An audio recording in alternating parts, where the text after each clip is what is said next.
Bismillahirrahmanirrahim. Assalamualaikum warahmatullahi wabarakatuh. Perkenalkan, nama saya Dia Sri Wulandari. Saya di sini akan mengenalkan organ-organ reproduksi pada wanita dan pria, serta fungsi dan cara kerjanya. Di sini saya akan ditemani oleh adik saya yang bernama Nazwa Aurelia Putri Natasha.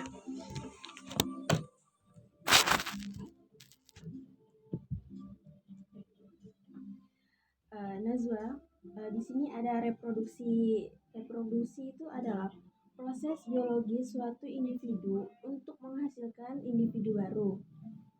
Maksudnya itu adalah seorang laki-laki menikah dengan seorang perempuan, dan perempuan itu akan mengalami kehamilan serta akan mengalami melahirkan dan akan melahirkan seorang keturunan. Itu yang disebut dengan individu baru. Sedangkan organ-organ reproduksi pada wanita itu terdiri dari dua bagian, yaitu bagian luar dan bagian dalam. Bagian luar itu terdiri dari labia mayora, labia minora, payudara, mons pubis, klitoris, ureter, dan himen. Labia mayora itu berlapiskan lemak, sedangkan labia minora itu tidak berlapis lemak. Di sini ada mons pubis. Mons pubis itu biasa yang disebut dengan kayak bulu-bulu halus yang tumbuh di kemaluan wanita. Terus ada payudara. Payudara itu terdiri atas dua pasang, kan, kanan dan kiri. Memiliki kelenjar susu, saluran susu, dan kelenjar adiposa. Kelenjar susu adalah kelenjar sudoriferus khusus yang telah diubah untuk menghasilkan susu dan diberikan makanan kepada bayi. Payudara itu berfungsi untuk menghasilkan air susu. Serta ada klitoris. Klitoris itu biasanya kita sebut dengan kentit. Pada bagian ini klitoris ini sangat sensitif sekali terhadap benda asing. Terus ada ureter. Ureter itu adalah saluran kencing kita. Sedangkan himen itu saluran darah yang mengelilingi vagina. Maksud gambar pada himen itu ini yang disebut dengan himen. Himen itu terletak di bawah lubang vagina. Sedangkan kelentit itu yang berada di ujung, yang paling kecil sekali. Terus ada kayak labia mayora. Labia mayora itu bagian paling luar, sedangkan labia minora itu bagian paling dalam. Terus ada bagian dalam. Bagian dalam itu terdiri dari indung telur, tuba fallopi, uterus atau rahim, vagina, serta leher rahim. Leher rahim dan rahim itu berbeda.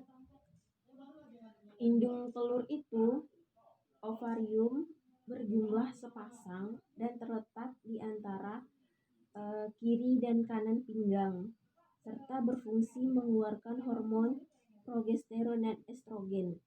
Sedangkan tuba fallopi ini berjumlah sepasang juga.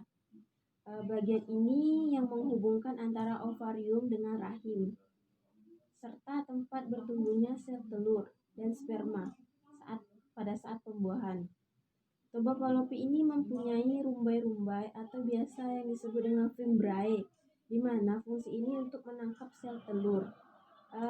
Contoh fimbriae itu seperti ini.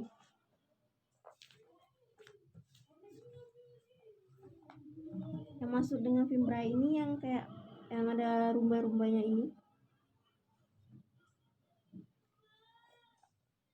Terus ada uterus.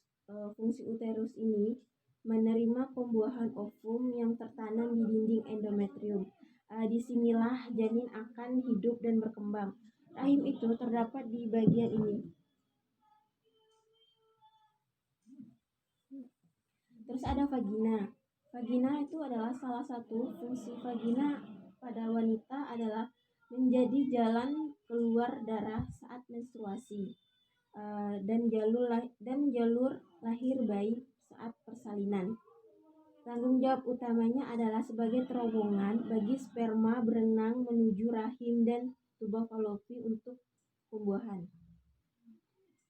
Terus vagina sebuah tabung berlapis otot yang membujur ke arah dan ke atas vagina.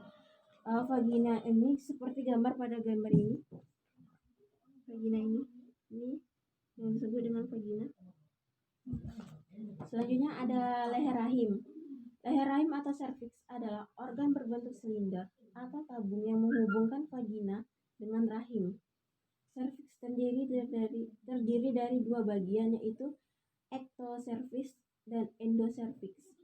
Serviks memproduksi lendir yang akan memiliki tekstur berubah-ubah selama siklus menstruasi. Perubahan tekstur lendir serviks bertujuan untuk mencegah atau membantu terjadi kehamilan. Jika seseorang itu mengalami kehamilan, berarti perempuan itu sudah melakukan hubungan seksual dan laki-laki mengeluarkan sperma ke dalam rahim. Terus ada organ reproduksi laki-laki. Organ reproduksi laki-laki itu dibagi menjadi dua bagian juga, luar dan dalam. Bagian luar itu yang biasa kita sebut dengan penis. Penis itu berfungsi sebagai saluran kencing dan saluran keluarnya sperma. Bentuk penis itu seperti gambar ini.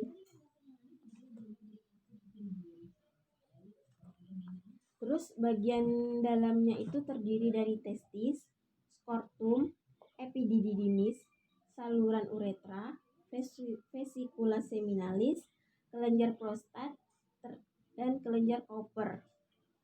Maksud dari testis itu berbentuk bulat seperti telur. Terus dan jumlahnya itu sepasang. Testis ini tempat pembentukan sel jantan dan hormon testosteron. Sedangkan skortum itu berperan untuk menjaga suhu testis agar sesuai untuk memproduksi sperma. Pada skortum terdapat 2 buah testis. Sedangkan epididymis merupakan saluran yang keluar dari testis. Fungsinya epididymis ini adalah sebagai tempat penyimpanan sementara sperma sebelum mengeluarkan sperma. Selanjutnya ada saluran uretra. Saluran ini terdapat dalam penis dan merupakan akhir dari saluran reproduksi. Perannya adalah sebagai saluran keluarnya sperma dan urin. Terus ada vesikula seminalis, merupakan kelenjar yang menghasilkan zat yang berisi basa atau alkali. Dia ini juga menghasilkan kayak gula seperti fruktosa dan hormon prostaglandin dan protein pembekuan. Terus ada kelenjar prostat. Kelenjar prostat ini terletak di bawah kandung kemih. Fungsinya adalah menghasilkan cairan yang bersifat asam. Terus ada kelenjar Cowper. Kelenjar Cowper ini menghasilkan lendir dan cairan yang bersifat basah. Fungsinya itu untuk melindungi sperma dengan cara menetralkan urin yang memiliki pH asam yang tinggi yang tersisa dalam uretra. Cairan tersebut juga melapisi uretra untuk mengurangi kerusakan pada sperma selama ejakulasi. Struktur dari sperma yang dihasilkan oleh laki-laki dapat dilihat pada gambar. Di sini ini ada gambarnya. Ini yang biasa disebut dengan penis. Terus ada testis. Testis ini berbentuk kayak telur, isinya yang berisi sepasang. Terus ada skortum. Skortum ini kulit yang melindungi skortum. Dan skortum itu adalah kulit yang melindungi testis. Di dalam skortum itu ada testis yang berisi 2 buah. Terus ada epididymis. Terus ada vesikula seminalis, itu kelenjar yang menghasilkan zat yang berisi basa. Itu berada di dalam sini. Dan ada kelenjar prostat. Kelenjar prostat itu terjadi di dalam.